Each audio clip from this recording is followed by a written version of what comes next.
Hello everyone, my name is Paul Keener and I want to welcome you to my class on U.S. foreign policy. Hoping this is going to be a fun semester for all of us. So let's jump right in. A bit about me. I am got my BA from the Citadel class of 2014, my master's from the Ocean University of China 2019, and my PhD from the University of Tennessee. I'm graduating this semester. Obviously, I've worked some other jobs within those gaps, but that's the bulk of my education. Some interesting facts. I'm from Charleston, South Carolina, hence my time at the Citadel. I've beaten every Dark Souls game, so you know I'm a tough guy. And I lived in China for 4 years. And I've been to 12 countries total. During the course of this semester, I'll be going to Mongolia for some other research. Here's a wonderful photo of the Citadel campus in Charleston. And this is me in my super dorky uniform with my super awesome dog, that's Hank.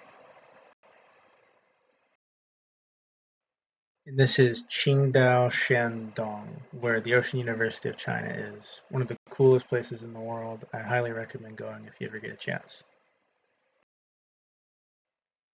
And of course, this campus needs no introduction. So what I study is mainly international relations. It's my subfield within political science. Alliances, more of a specialty. Conflict is a bit more general. East Asia, and more specifically, China. I've spoken Chinese since 2015. So it's a very fun subject. And these aren't really related to the class too much, but it's just slides from my own research looking at how cost effective certain weapons are.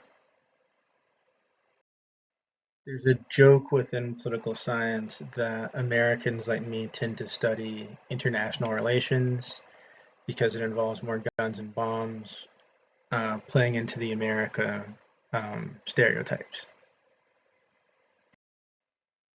And the cost effectiveness of weapons is partially why I'm going to Mongolia, but that's already off topic for what we'll be going over today. So what this course is, why are we all here?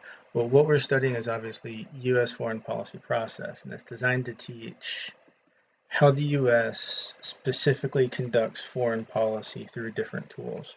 We're only really focusing on how the U.S. does it because it's such an anomaly. There's no real countries that similar to the U.S. in terms of military reach, economic power, or anything like that. So it has a very different response to how it conducts foreign policy. And some of these are legal, some of these are martial, so through the law or through weapons, martial being military, economic, and people don't really think of this as a method, but cultural. There's a whole subfield, or not even subfield, a specialty we would call soft power, or in how cultural power affects things. So a great example would be Marvel movies are huge internationally. And so how we present Marvel movies does affect how other states, just a fancy word for country, we say states, interact with us. Economic related to that, but a great example would be the tariff wars under the new Trump administration. Marshall is probably the one we think of most. So guns, bombs, the threats of guns and bombs, or even the decision not to threaten with guns or bombs, but to let things slide. And then legal is important too. Think of it in terms of international law. So we prosecute war crimes. Well, sometimes we do. We join the UN. We agree to certain trade policies to be in the World Trade Organization. So all these are different tools to how we interact with the world at large. To be successful in this class, it's recommended that you at least have some basic understanding of IR theories, especially IR being international relations. It's not impossible to do well in this course without it, but it certainly helps.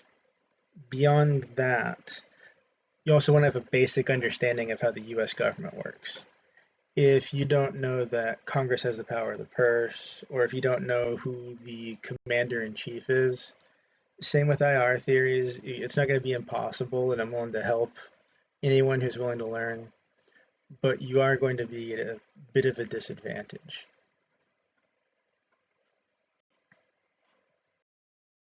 And before we really get into it, we have to really get into the day one warnings. I call these day one warnings because if people slip up on these, which is fine, that's not the worst thing in the world, but if people do slip up on these, we need to be able to point to this and say, hey, this was literally day one. Because that's how important these things are. First off is this is not a forum for me to tell you what to think about politics. Most of you are late teens or early 20s. I had very different political beliefs than I did back then. And so how you feel about politics really doesn't affect my day. And in my personal life, I'm mostly apolitical. If I do bring up my politics in the classroom, it means I've made a mistake and I apologize in advance. If you want that kind of content to confirm or oppose how you think, you might need to find another instructor. I'm not here to validate how you feel about politics, and I'm not here to change your mind how you feel about politics. Policy especially sticks out on this because it goes beyond theory into what's actually happening. And so people can get their feelings hurt. It's asynchronous, even if we were face to face. I don't know hardly any of you personally. So it's really nothing to worry about. Furthermore, how you feel about politics doesn't affect me, so I have no incentive to change how you feel about politics, even if I want to. That being said, I'd ask that you return the favor, and this is not a forum for you to be disrespectful for others' beliefs. This course does involve some amount of group work, and you're going to have to talk to each other about policy. And this isn't an opportunity for you to accuse others on moral failings or to push your own beliefs or anything like that. This is a 300 level class at a respected university. If you can't handle this emotional kind of maturity, then this class might not be for you.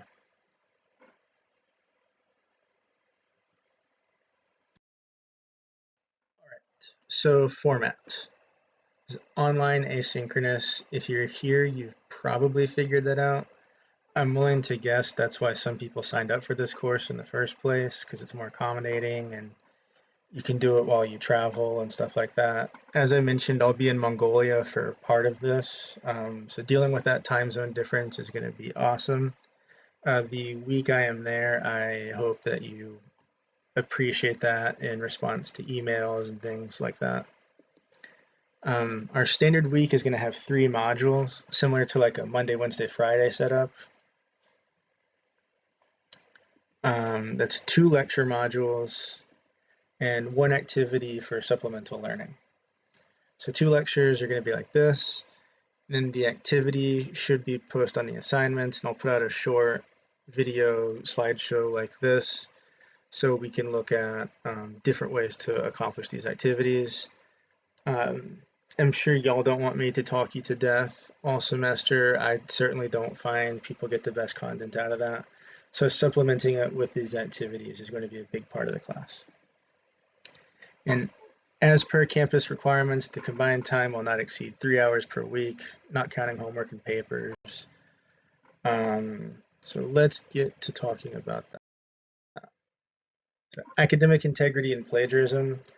With everyone being online, I know there's an incentive to use LLMs like ChatGPT.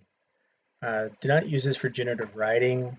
Not only are you cheating yourself, but I'm something of an AI detector myself.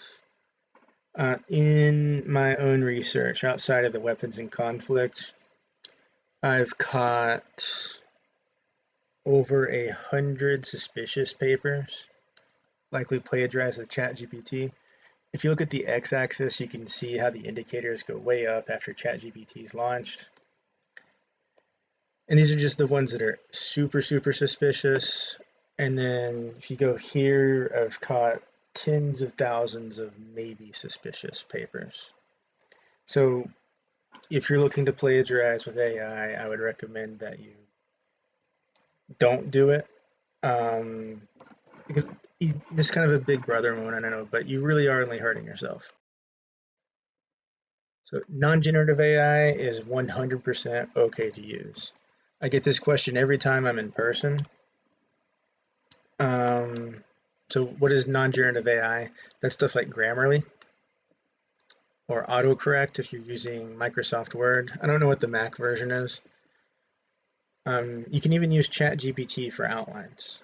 One of the big projects in this is outlining a policy paper. We're going to go into more what that is later, but using ChatGPT for the outlines so you can understand how to write it yourself is a-okay. And I'll do you one better, is ChatGPT is actually a great tool for brainstorming. If you don't know what to write about, or if you have a case and you can't think of a good comparison to test certain variables, plug it into ChatGPT. It can really help out with that a great deal. That being said, the main thing is don't copy paste. ChatGPT is a tool that's supposed to help you do it, but you still have to do it. All the writing and the Word docs and everything you send needs to be in your own writing. And like I showed, I am very, very good at detecting when people use ChatGPT or any LLM really, but especially ChatGPT to plagiarize. So don't do it. For my sake, for your sake, for the university's sake, it's a bad idea. If you need more time on a paper, just ask.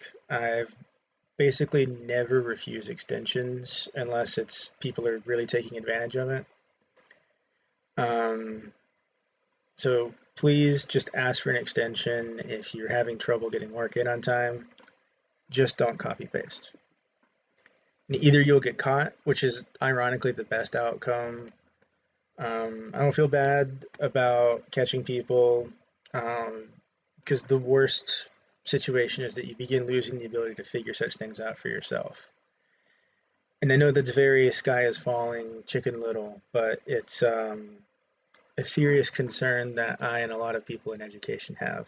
So figure it out for yourself. Ask for extra time if you need it. I'm not here to get you. I'm here to make sure that you've learned the material and can leave my class head held up high, saying you know a thing or two about U.S. foreign policy.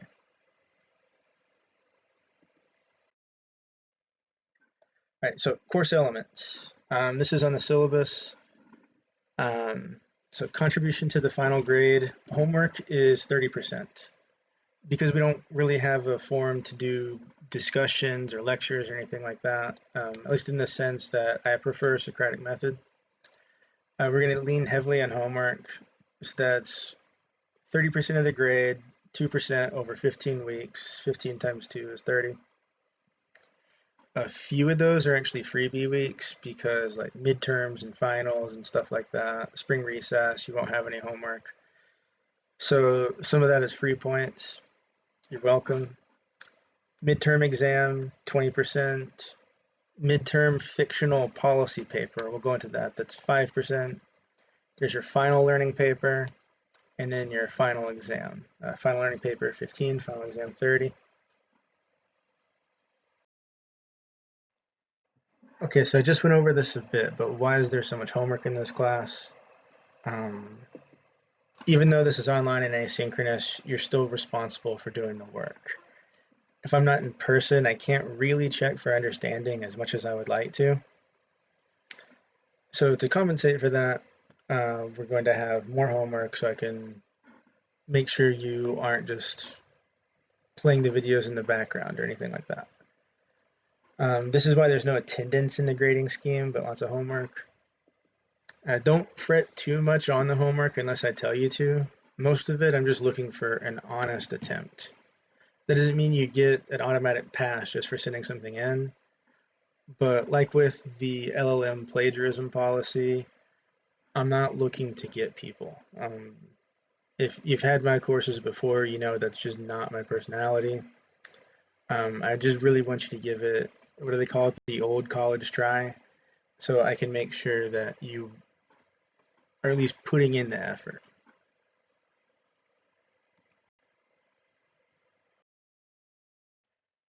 Okay, so the other big grade is midterms. Your midterm exam covers everything you will have learned up to that point, so the first half of the course. You will have a timed slash monitored exam, but you are allowed to use notes and your book from class. And I know what you're thinking. Well, of course he's going to allow us because there's no way he can prevent us. It's online and asynchronous, right? It's the same policy I have as my in-person class. My logic for it is in the real world, you have what was until recently considered a supercomputer in your pocket or in your purse basically all day. So you can look stuff up fairly easily. So root memorization, or what a lot of testing wants to do, isn't a good signifier of intelligence or that you've even learned anything at all. So the test is formatted to make you think about stuff. Once again, not like a gotcha moment. So even in my in-person classes, it's open book, open note, open internet. But because of that, I make it harder than my normal class. Anyone who's had me before knows my exams are easy. So this is no real cause for concern.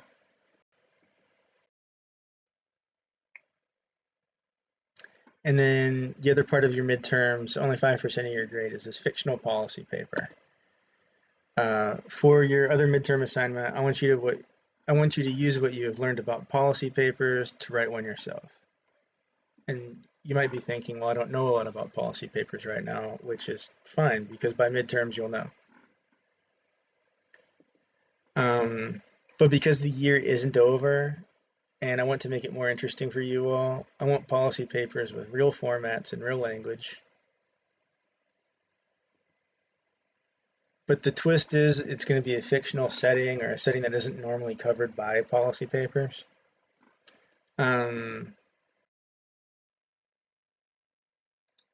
The logic for this is that I want you to be thinking about the format and the language more than are you factually accurate. So some suggested settings, of course you don't have to do these. If you have any real questions on what settings are and aren't valid, just ask. But if you want to write a policy paper on pollution in Bikini Bottom, go for it. If you want to write a policy paper about Pan Am from the Hunger Games, as long as it's appropriate, go for it. Same goes for Middle Earth, just sort of any nerdy fandom you can think of. Avengers Tower, any of that. I did want to, I don't know, you can't respond to this, so I'm thinking out loud, but does Gen Z, and I assume most of you are Gen Z, even follow Hunger Games? Because I feel like that's more of a millennial fan base, which is not a comment, because we millennials, well, we can be very, very, very strange people sometimes. I mean, have you met a millennial? We're terrible. I'm joking. If any of you are millennials, I am one too. And of course, if you don't know any of those or don't just have any interest in fiction in general, you can work in a policy paper about your own interests. So some non-fiction suggestions I have are Greek life, sports, reality TV. Like I said, it's really immaterial to me what you actually write it on. I'm just looking for, do you understand the format? Do you know how to keep the language professional? And speaking of keeping things professional, this goes for all the writing in the class. This is just my first opportunity to talk about it. But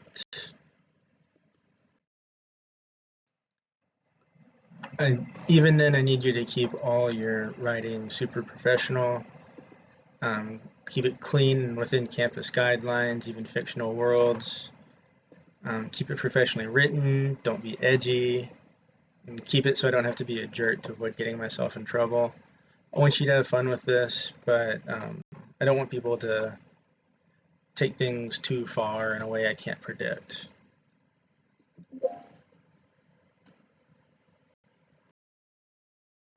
All right. And then the other big grades are during finals. So to recap, the first two we had are the activities and then midterms. Then finals will come around. Your final exam will be similar to the midterm exam, but it'll cover all the content in the course. The material covered will be weighted for the second half of the course more than the first half, since you'll already have been tested on the first half during midterms. That being said, you'll still be tested on some of the first half, so I know you haven't forgotten it all. I believe it's a pretty standard setup.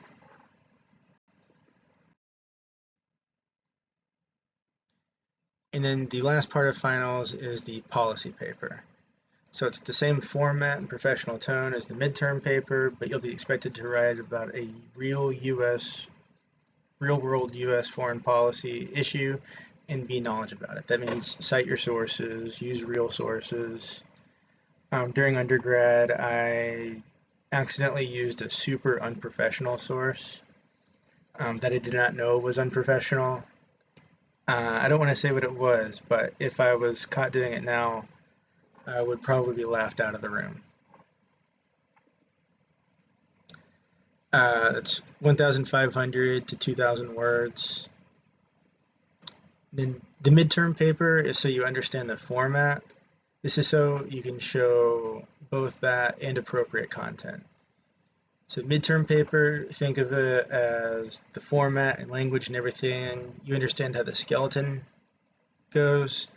And in policy paper, I want you to make that skeleton that it's all built around, plus the meat and everything that goes around that to make a complete policy paper. And so obviously the same keep it civil, professional rules apply. That means don't advocate for stuff that's against campus guidelines, that's against code of conduct. It's one of those things where I don't know specifically what people would do, but if you give people too much leeway, then, well, here's your warning. Keep it professional. Speaking of keeping things professional, there's also two opportunities for extra credit. First one is a meme contest. Over the course of the semester, you can send me a meme related to the material, and before finals, I'll put them all in a PowerPoint and send a poll so you can vote on the best one. Everyone who sends a meme gets 2 points to their lowest grade. Keep in mind all your homework is calculated as one giant grade, so that's 2% of your grade basically goes up. And then whoever wins the election will get a $5 Subway gift card.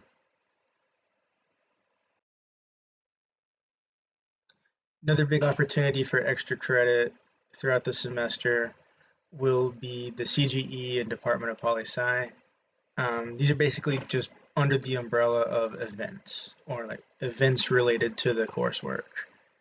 I'll announce these events at the International House or department that can earn you extra credit. At the CGE, that's the Center for Global Engagement, you can do language practice, coffee house, international festival, the international dance contest. And at the department, there's going to be various speakers and events. In the spring, there's always what we call the tent social, where we set up a bunch of tents and have food. I always bring my dog. It's a lot of fun. One that I can announce today,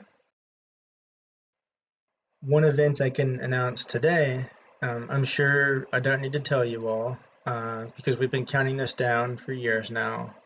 This year is the 250th anniversary of Thomas Paine's Common Sense. I'm sure we all learned what common sense was in high school. And so the department is holding an event to celebrate where people can go to different tables and talk to people who are experts on different parts of common sense.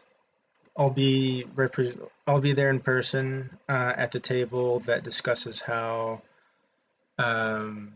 Thomas Paine felt democracy was better than monarchy. So okay. It's a easy extra credit.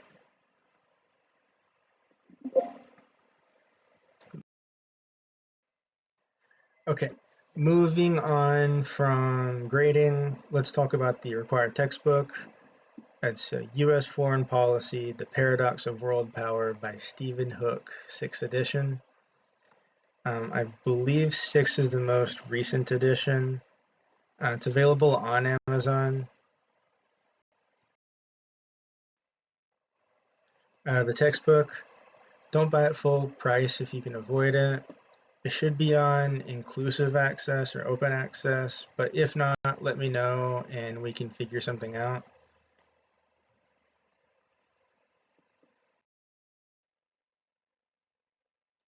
Okay, so more day one stuff. This is moving on from the syllabus, I believe. So if you have any additional questions about the syllabus, just email me.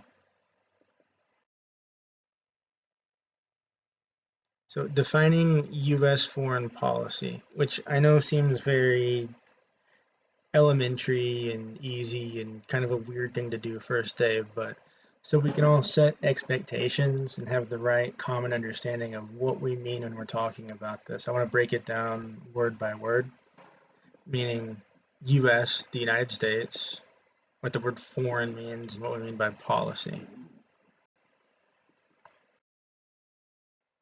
Okay, first definition is the United States. And before you laugh too much at the picture for being historically inaccurate, I just want to let you know that I know it's historically inaccurate. I just put it in because it's cool.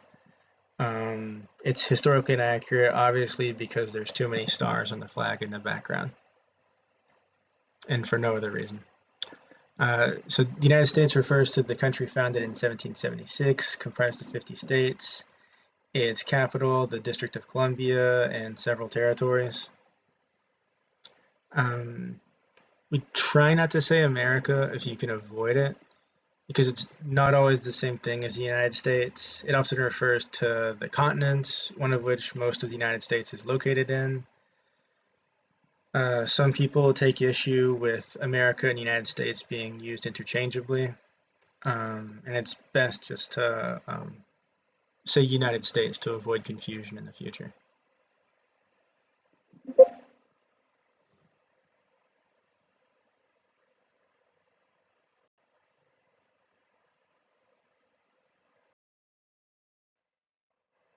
Okay, now foreign, that's a pretty easy word.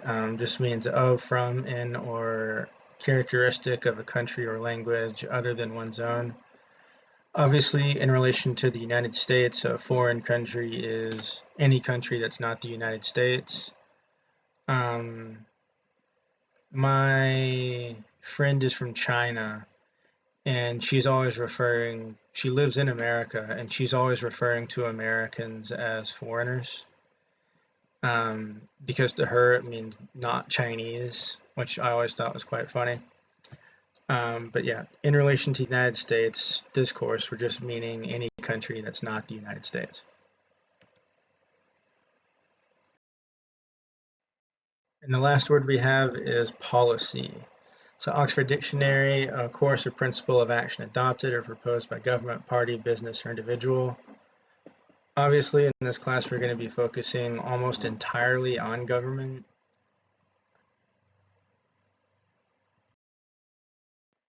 So we put all that together and we get a definition of U.S. foreign policy.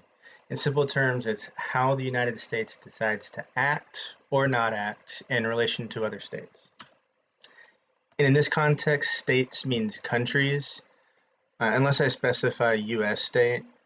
It's not a hard and fast rule. It's just sort of something you follow. If you make that mistake, no worries. It's barely even a mistake. It's just a language that we have to agree to use together so we know what we're talking about. So often this is a mix of what resources the United States has, what its goals are, and how it plans to use those resources to achieve the goals. So what resources the US has, we're about to go into that. The US probably has more resources than any other country. Giant economy, giant military, huge influence on international law and rules-based order. What its goals are um, is very difficult to determine because politicians aren't always honest about that, as we're also about to go over. And so where these two meet is the plans to use them to achieve the goals, plans to use your resources to achieve goals. And so that's most of what we talk about when we talk about policy. What cards do you have and how do you want to play them? Um, Great example of that is the war in Ukraine. So US has a policy in Ukraine to assist the Ukrainian people in the war against Russia. We have resources. We could send our own military into Ukraine if we wanted to, but there's reasons we don't want to do that. It doesn't align with our goals, even though we have the resources. So what resources do we have are a bunch of weapons, spending we can use on that. So the policy is to send a lot of weapons to Ukraine. So I have to focus on the why and the how. Why did we decide to make this, and how did we come to that decision?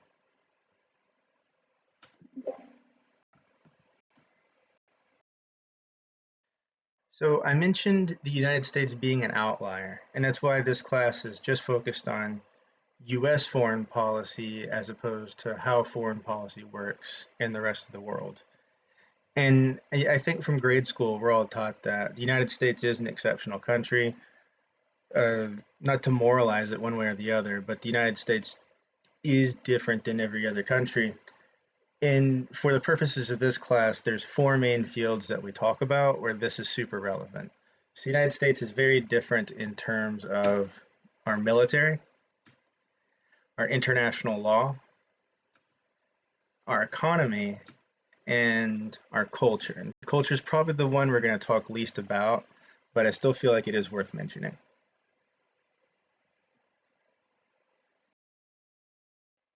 Okay, so let's talk about our military's influence and why the US military is so different from the rest of the world. First off is with 3 million employees, the Department of Defense slash Department of War is actually the largest employer in the world.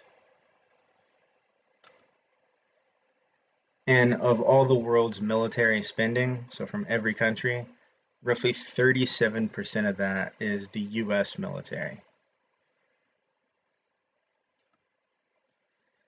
Furthermore, 40% of the world's countries has a military base, or has a US military base to be more specific. And additionally, roughly 68% of US presidents served in the military. I believe the most recent president to have served in the military would be George W. Bush, who was in the Texas Air National Guard. As Obama, Biden, nor Trump have served in the military.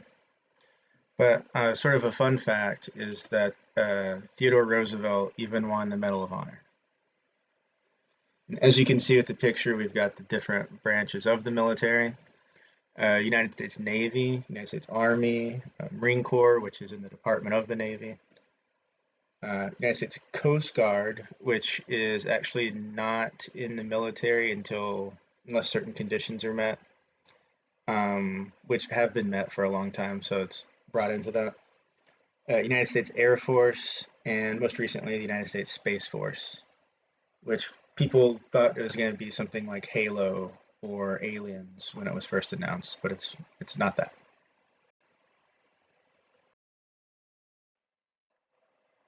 Another very exceptional thing is that most militaries are set within their own international borders. For example, the Dutch army isn't leaving Holland very much.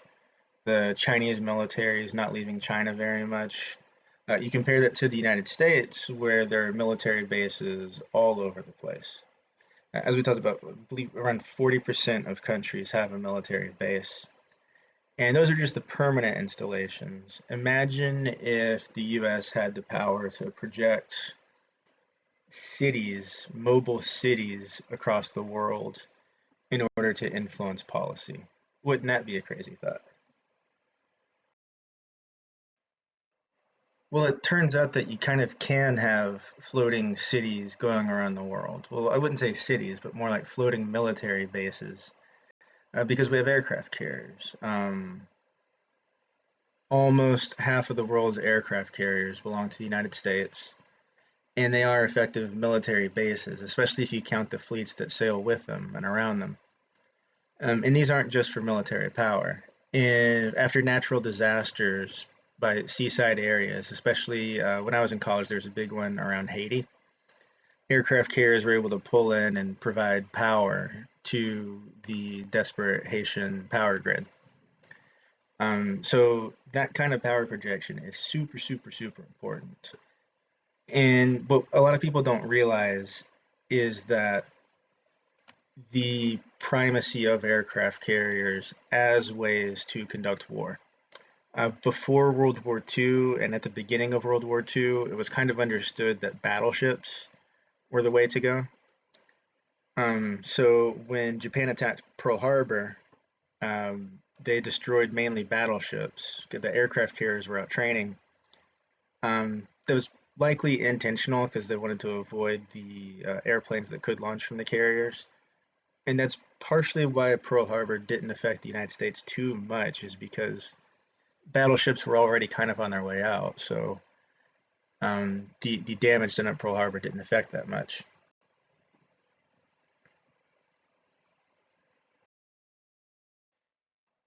And it wouldn't really be a conversation about the US military unless we reiterated just how much went into military spending.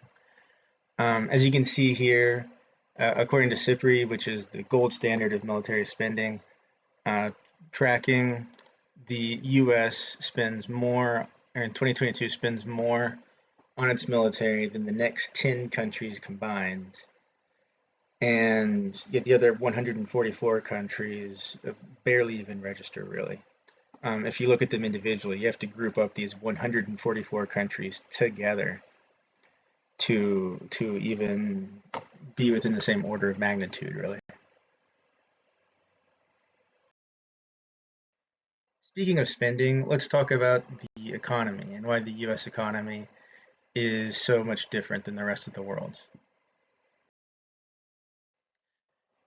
So don't tell any of the stats professors this, that I'm using anything that even remotely looks like a pie chart, but this is very interesting to look at. The global economy, GDP, United States accounts for roughly 24.32% of the entire world. Another way to look at it is US state by US state, or we could do, if you want to indulge me in my pedantic language here, US state versus international state. Some standouts are Vietnam is only as has the same GDP as South Carolina. The great state of Tennessee equals Malaysia. California and Brazil, and I believe New York State. And this it's Spain, but it's also South Korea. Not combined, of course, but it's a rough estimate of how powerful each individual U.S. state is compared to international states. The big power that really only economics majors talk about, I don't hear political scientists or policy analysts talk about this very much, is the status of the US dollar as a reserve currency. So, what is a reserve currency? Um, when India buys oil from Russia, they're not using Indian currency or Russian currency, they're using the US dollar. So the India and Russia both have to have massive reserves of US dollars for these transactions that the US is not a part of. Now, why do they do that? Is because the US dollar relative to other currencies is so stable. And because there's this big demand for US dollars and a limited supply, it makes the US dollar far more powerfully globally.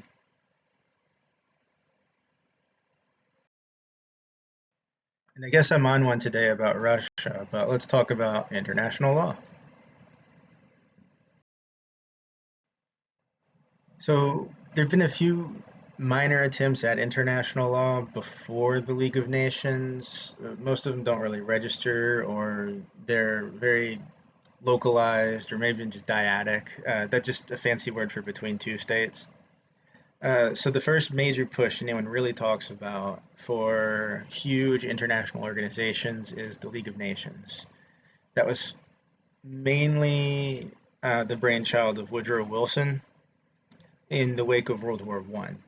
Now, the idea for the League of Nations was to create a place where people can peacefully resolve their differences. By people, I mean diplomats can peacefully resolve their differences in a more official setting as opposed to a World War One trench battlefield where people are dying of dysentery and being gassed to death. And it worked. The League of Nations was a major success and it accomplished its goal, and there was never ever a single war ever again. Obviously, I'm joking about the League of Nations working. It fell apart pretty quickly. World War II happened. And then after World War II, there was another push for a big international organization, what we now know as the UN. And like how the League of Nations was very heavily pushed by a US president, the United Nations was really pushed by two US presidents, more heavily by FDR, who had the idea for it before he died, and then Truman, his vice president, who took over after him, really was around for its founding in the post-war years. And so we see U.S. influence on the United Nations. We look at the UN veto powers in the Security Council. These are probably the most powerful states in the United Nations. And oddly enough, two of them have left since its founding. In 1971, the UN formally stopped recognizing Taiwan as a country and gave its seat to the People's Republic of China. And then 1991, the Soviet Union falls and its seat goes to the Russian Federation, which, by the way, talking about the difference between the USSR and Russia is kind of the political science equivalent of can I go to the bathroom versus may I go to the bathroom. If you're talking about Russia between the Bolshevik Revolution and 91, I'm probably at some point going to go, oh, do you mean the Soviet Union? And I apologize for that in advance. I'm trying to work on it. And to heavily emphasize how much the United Nations was sort of the brainchild of US thought is the fact that the UN building is based in New York City. A very funny story about this is when my dad worked there in his 20s, he talked about how all the different tables had cliques, kind of like high school cliques, and it was apparently just a very big high school culture. I don't know, we're probably going to talk about Oliver North later on, but after the whole Iran-Contra scandal, Oliver North was persona non grata. He had to sit by himself at lunch. And the final thing that makes US very, very, very unique, at least in terms of US foreign policy, is culture. One of the first thoughts that comes to mind after living abroad for as long as I did, that I don't think most Americans really think about, is actually in terms of fashion or blue jeans. I believe Levi blue jeans was created in San Francisco to be durable and comfortable during the gold rush, and it eventually became adopted into this like cowboy aesthetic. Um, Now, what's interesting about this is even the Chinese word for blue jeans is niaozaiku, which literally translates to cowboy pants.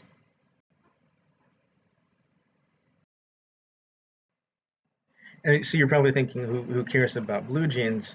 Well, it turns out that the youth in the Soviet Union really cared about blue jeans. It was very countercultural, illegal to own, countercultural. And so what people do is they would smuggle in blue jeans and then just wear them at home or at like parties away from the commissariat. And so during the collapse of the Berlin Wall, like you see here, a bunch of people are wearing blue jeans as symbols for opening up to the West.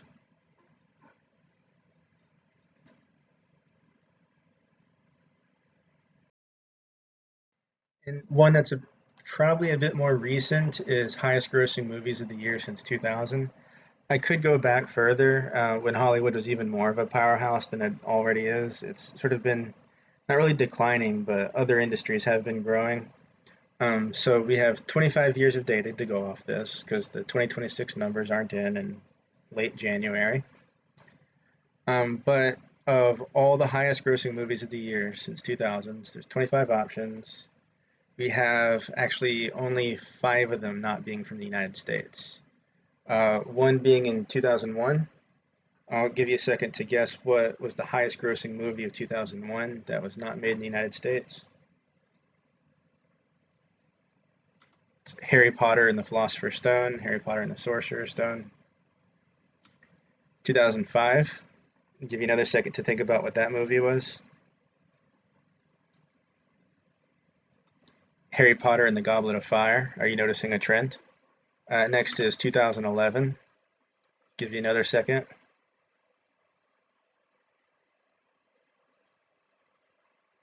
You probably guessed it, Harry Potter and the Deathly Hallows Part 2. Then you have a very big gap because there's no more Harry Potter movies. To the next highest grossing movie of the year, not being from the United States, was in 2020. And I had never even heard of this movie. It was the Demon Slayer movie. And then finally, this last one's probably the most unique. It's the highest grossing movie of last year, and unlike these other 4, it did not have a major US release. It was highest grossing movie of the year, almost entirely carried by a non-American audience. And that was Ne Zha 2. I actually saw this one in theaters, and in Knoxville that is not easy to do. There was only one movie theater showing it. So we can probably guess what nationalities these movies are. Harry Potter, obviously from the UK. The Demon Slayer movie, it's anime, so it's from Japan. And then Ne Zha 2 is from China, which explains why I saw it. So of the last 25 years, America has made the highest grossing movie 20 times. You can probably guess most of those are Marvel, Star Wars. Lord of the Rings is actually an American production, so those are in there, I think, twice. And yeah, I think I said Marvel. So how these questions interact is very interesting. Manufacturing Consent is a very famous book that discusses a lot of this. Herman and Chomsky, the 2 authors, go over several cases where they show the U.S. does not have a consistent policy. U.S. policy is what we call situational. A consistent policy that the U.S. claims to have, for example, no chemical weapons.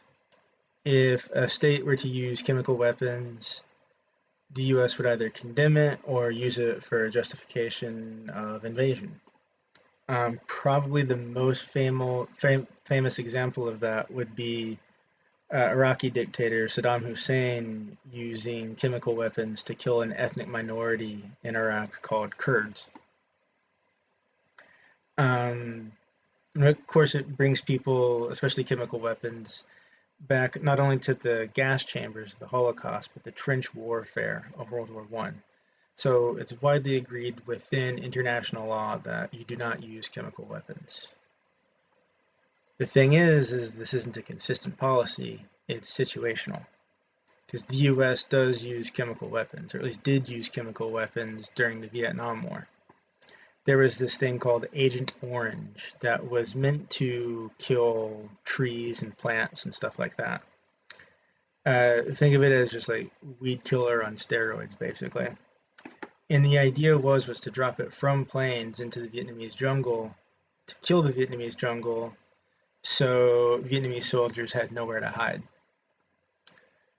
The problem with that is that Agent Orange actually doesn't affect humans and only affects plants when it's completely pure.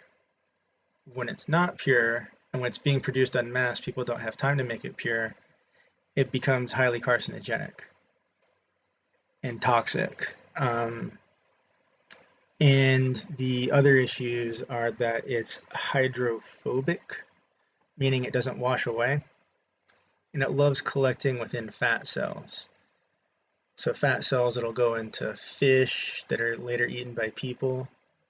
And so even now in a lot of Vietnam today, you'll see a lot of birth defects, intellectual limitations, because of this use of chemical weapons that the US or that the United States used, even though more broadly it claims to be against chemical weapons. And of course, the reasoning at the time for using Agent Orange was, oh well, it's not used against people; it's used against plants. Which, as time went on and the actual damage to the Vietnamese population was fully realized, people knew that that wasn't accurate.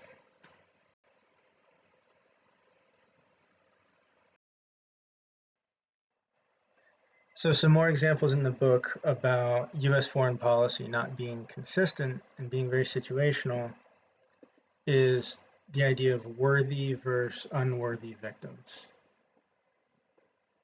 Missionaries murdered in El Salvador were treated differently from those in East Timor due to the different relationships the United States had with those states. See how this use of the word states can be a little confusing sometimes? Same goes for assassinations in El Salvador versus Poland, and election legitimacy in El Salvador versus Nicaragua. At the time, there was a controversial group in Nicaragua called the Sandinistas that you can see in the picture next to this, that the US really didn't like, but the US had backed up the government in El Salvador at the time.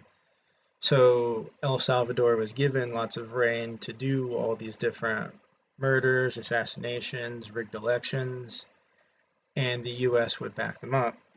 Whereas East Timor, Poland, Nicaragua were held to a different standard. So the US had different responses to similar accusations. In this class, if we understand the wider foreign policy preferences of the United States, they can help us understand why.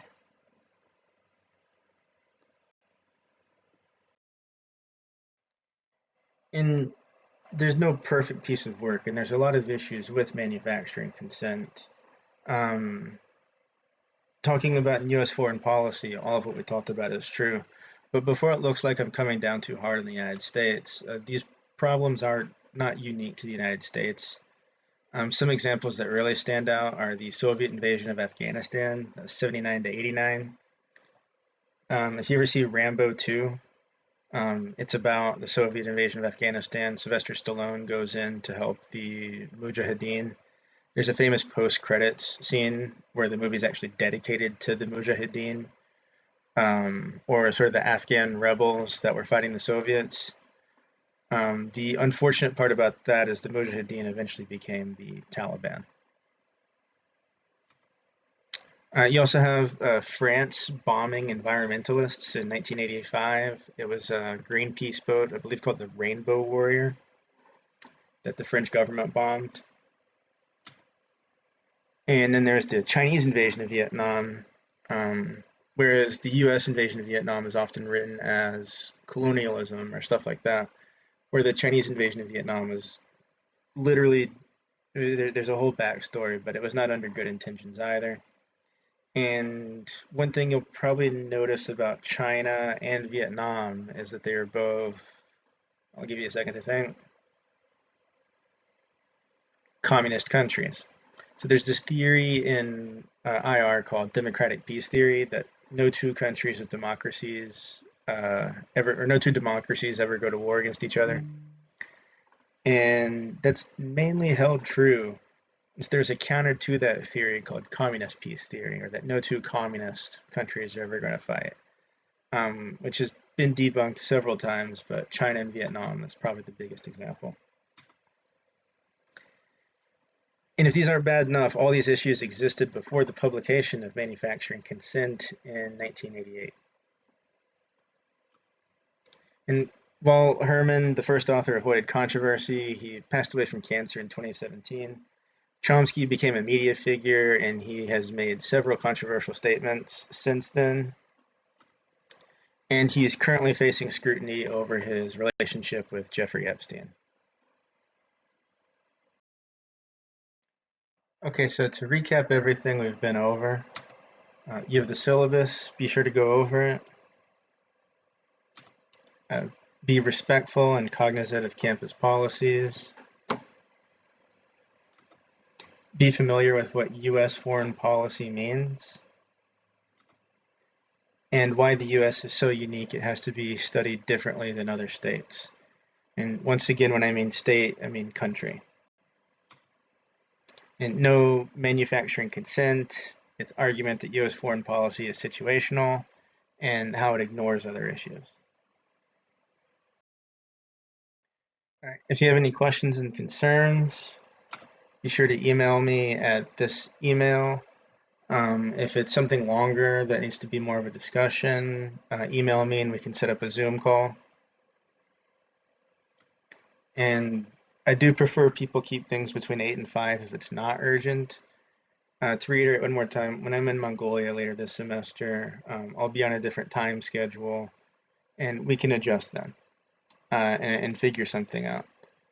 One last thought is that I'm excited for the semester. I look forward to getting to know you all as much as we can over online class.